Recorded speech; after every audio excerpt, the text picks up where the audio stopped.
y hace poco han hecho un remake, ¿no? Una nueva versión de esa película. Pues es curioso como un director que hace ese tipo de películas, ¿no? De cine negro también, es uno de los innovadores del cine negro, porque rueda en escenarios naturales, ocultaba la cámara a veces para rodar en Chicago, en no sé dónde.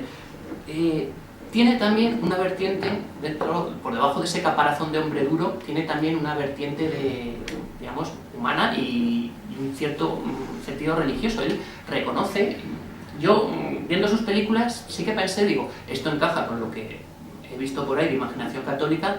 Yo viendo un poco el tratamiento que hace de determinados temas, yo pienso, y era una hipótesis, que Henry Hathaway por lo menos se educó a la cultura católica. No lo sabía, empecé a escribir con esta hipótesis y luego encontré que precisamente Henry Hathaway viene a España en el año 64, creo que es, a rodar El fabuloso mundo del circo, con John Wayne también, y una entrevista que le hacen en una revista de la época, Fin Ideal, Juan Cobos y otros cinéfilos prominentes de la época, y ahí reconoce, y le preguntan, dice, nos ha llamado la atención el papel que juega la Biblia en muchas de tus películas, el tema religioso, etcétera, y dice, es que me he educado en el catolicismo, y lo reconoce él. Y yo, toma, pues sí, no iba yo desencaminado. Él dice que no es un hombre muy beato, digamos, pero que él tiene sus creencias, y que le gusta sacar la Biblia porque la Biblia es algo que a todo el mundo le debería interesar, y tal.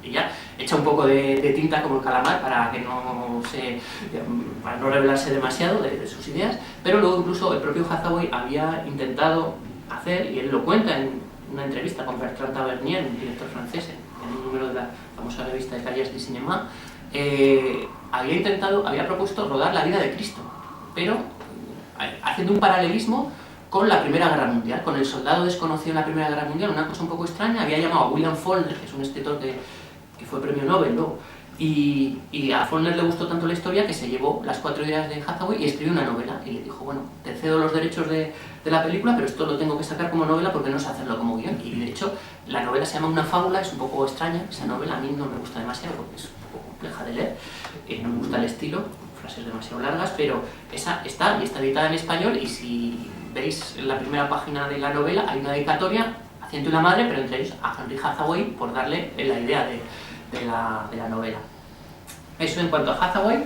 Y ya digo, películas ásperas, películas duras, pero en medio de ellas, de muchas de ellas, que tampoco quiero decir que sean todas, encontramos también ese motivo para la esperanza, esos pequeños milagros que decía.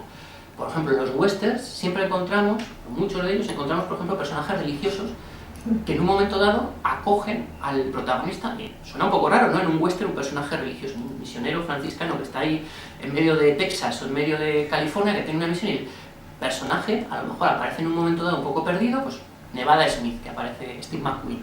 Steve McQueen aparece completamente perdido porque unos malvados, es un jovencito, lo han matado a sus padres y jura vengarse y está ejecutando la venganza, y hasta el punto en que ha matado indirectamente a la chica que le amaba y tal, por ponerla en juego dentro de la venganza y tal. Y a un momento, y aquí, en que está herido, y le acoge el sacerdote que interpreta a Ralph Balloni, un franciscano, y le empieza a decir, bueno, pero tú estás seguro de que por aquí vas por buen camino, de que vengarte es la solución, no estás haciendo girar el círculo, y si matas a esta gente y luego se quieren vengar de ti, no es todo esto, a lo mejor tienes que cambiar un poco la perspectiva. Le empieza a explicar, y hasta el punto que, bueno, abandona la misión cuando ya está restablecido. Hay digamos una despedida un tanto ambigua, como diciendo, bueno, usted diga lo que quiera, padre, que yo tengo mi misión, pero en la escena final de la película, cuando tiene al último enemigo, digamos, es incapaz de matarlo. Dice, no te voy a matar, o sea, ahí emprende una nueva vida. Y Del infierno a Texas es otra película también marcada por el tema de la venganza.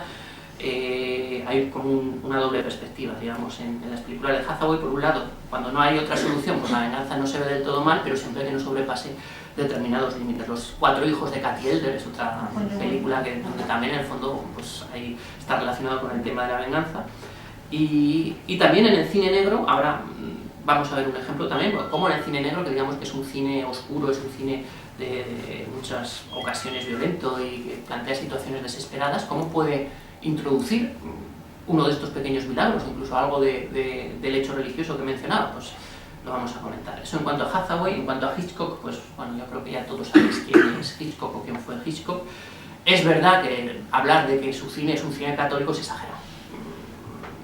Él tenía otras inquietudes también, pero indudablemente, bueno, también es verdad que hay factores, hay elementos en su cine que podrían considerarse católicos, en el sentido de la culpa, el culpable, quién es culpable, quién no es culpable. Hay gente que lo ha identificado con el catolicismo también, una huella católica. Yo en el libro digo que hasta cierto punto, o también hablan Chabrol y Romer, dos cineastas, luego hay, cuando escribieron el libro sobre Hitchcock, que eran críticos, sobre la providencia, digamos, en la influencia de la providencia o del azar en las películas de Hitchcock. Pero bueno, son interpretaciones. Pero sí que podemos decir que aunque no sea un director de cine católico en ese sentido, que haga un cine católico, hay al menos algunas películas que sí pueden interpretarse como películas católicas. Sobre todo dos películas de Hitchcock. Una, que es la más evidente, es Yo confieso, no sé si os suena, es la película interpretada por Montgomery Clift, que hace de sacerdote y acaba inculpado él en un crimen sin comerlo ni beberlo, pero encima sabe quién es el culpable porque se lo ha dicho el asesino y por el secreto de confesión no puede decirlo.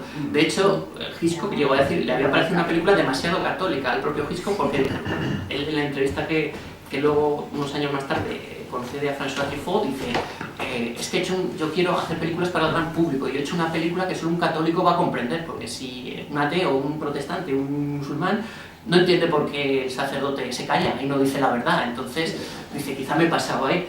Y luego la otra es, quizá menos conocida, es Falso culpable. Entonces, Falso culpable, con Henry Fonda, y de ella voy a hablar poco porque quiero poner un fragmento, que de hecho, y esta es una opinión mía, yo creo que en esa película Hitchcock copia casi literalmente a Henry Hathaway, que lo presentaba antes, ya menos conocido. Ahora lo veremos y os voy a poner las dos escenas y así podéis juzgar también vosotros por vuestra cuenta.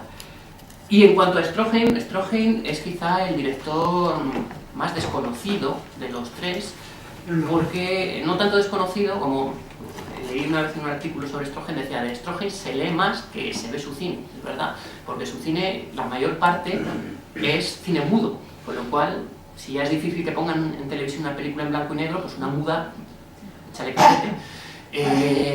Entonces, Stroheim ha hecho grandes obras maestras de la historia del cine.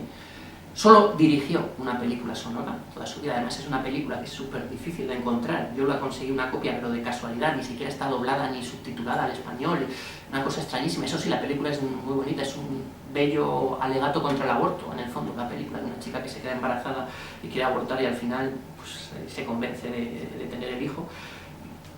Es un director que muy curioso porque él construyó su imagen. Luego, a partir de los años 30, digamos que se enemistó de tal manera con Hollywood que no pudo volver a realizar una película, pero sí que determinados directores que apreciaban todo el cine que había hecho antes lo retomaron, llamaron de nuevo a Stroheim como actor, porque él también había actuado como actor. Entonces es muy famoso su papel en El crepúsculo de los dioses, donde aparte es un papel autorreferente, digamos, ¿no? Que es casi una parodia de sí mismo, porque hace de un director que ha caído en desgracia, que tuvo su época de éxito en el cine mudo. Entonces había ironías que eran un poco hasta hirientes casi para Stroheim, ¿no?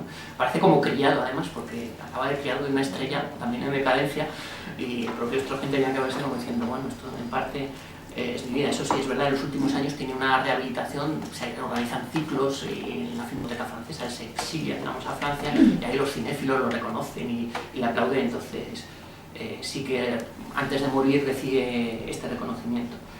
Es muy curioso Stroheim, porque Stroheim hace de su vida y crea un personaje en su propia vida. Él era austriaco, él era judío, pero en un momento dado se convierte al catolicismo y él está allí en Austria, digamos, parece ser que era el hijo de un sombrerero, no tenía una posición demasiado boyante económicamente, y él decide, por su cuenta y riesgo, emigrar a Estados Unidos, y ahí empieza una carrera, empieza a escribir obras de teatro, empieza a aparecer primero como extra en películas y empieza a desarrollarse como actor y luego como director. Pero él crea su propio personaje, entonces él falsifica su biografía. Entonces él empieza a decir que es el hijo de un oficial del cuerpo de dragones de la emperatriz de Austria, que no sé qué, que...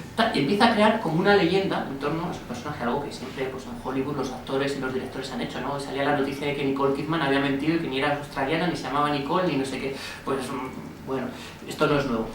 Y luego además, aparte de esta imagen que se da, se crea otra, digamos, leyenda negra sobre Stroheim. Y él, pero con la anuencia del propio Stroheim, con todo el interés del propio Stroheim, que era de ser un personaje que maltrataba, lascivo, que maltrataba a las actrices en sus películas, que humillaba a los actores, que era un soberbio, que se enfrentaba con todos los productores.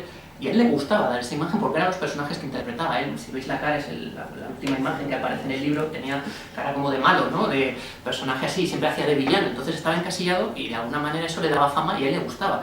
Hay una anécdota que estaba hablando con un periodista amigo suyo y bueno, un cinéfilo, me parece que era el director de la Cinemateca Francesa, y viene un periodista y se le acerca y dice: señor Stroheim, ¿es verdad que usted en los rodajes le gusta apagar sus cigarrillos en la mano de la actriz principal? Dijo: sí, naturalmente. ¿Para qué le dices eso? Dice: hombre, es que hubiera defraudado mi propia leyenda. Le gustaba aparentar. Y sin embargo, curiosamente, es verdad que tuvo una vida también amorosamente bastante movida, con muchos cambios, muchos romances y muchas historias, pero curiosamente la conversión de Stroheim fue sincera. Y hay datos curiosos. Carlos Fernández cuenta en un pequeño librito que apareció en España hace años, también parte de la vivencia religiosa de Stroheim, que él comentaba también a sus personas más cercanas. Él, por ejemplo, se encontró un Cristo, lo que es la figura solo de Cristo, sin la cruz, y lo rescató y lo tenía en la cabecera de su cama, y le rezaba al Cristo porque lo había encontrado por ahí. Entonces, y una frase también muy bonita que comentaba él, pues eso, salió de mala manera un poco de Austria, estaba un tanto resentido porque en Austria pues estaba un poco marginado como judío, más luego pues todo lo que hubo en la Primera Guerra Mundial y luego en la Segunda Guerra Mundial, el hecho de que hubiera ido a Estados Unidos, pues podéis comprender que a los alemanes no les hacía ninguna gracia, y a él tampoco, por supuesto. Él era enemigo del nazismo y todo. Entonces él, en un momento dado de su vida, renuncia a hablar alemán. Él dice que jamás, incluso cuando se encontraba con otra persona germanoparlante, él hablaba en inglés o hablaba en francés, pero no hablaba en alemán. Pero hay una frase muy bonita que dice: sin embargo, yo rezo en alemán. Dice, porque para rezar ante Dios uno tiene que hablar con la lengua que ha aprendido, con la que es más familiar, digamos. O sea que, y luego eso se traduce en sus películas. Si tomáis cualquier libro de cine y busquéis Stroheim o busquéis por internet, os dirán que su cine es licencioso, que era un cine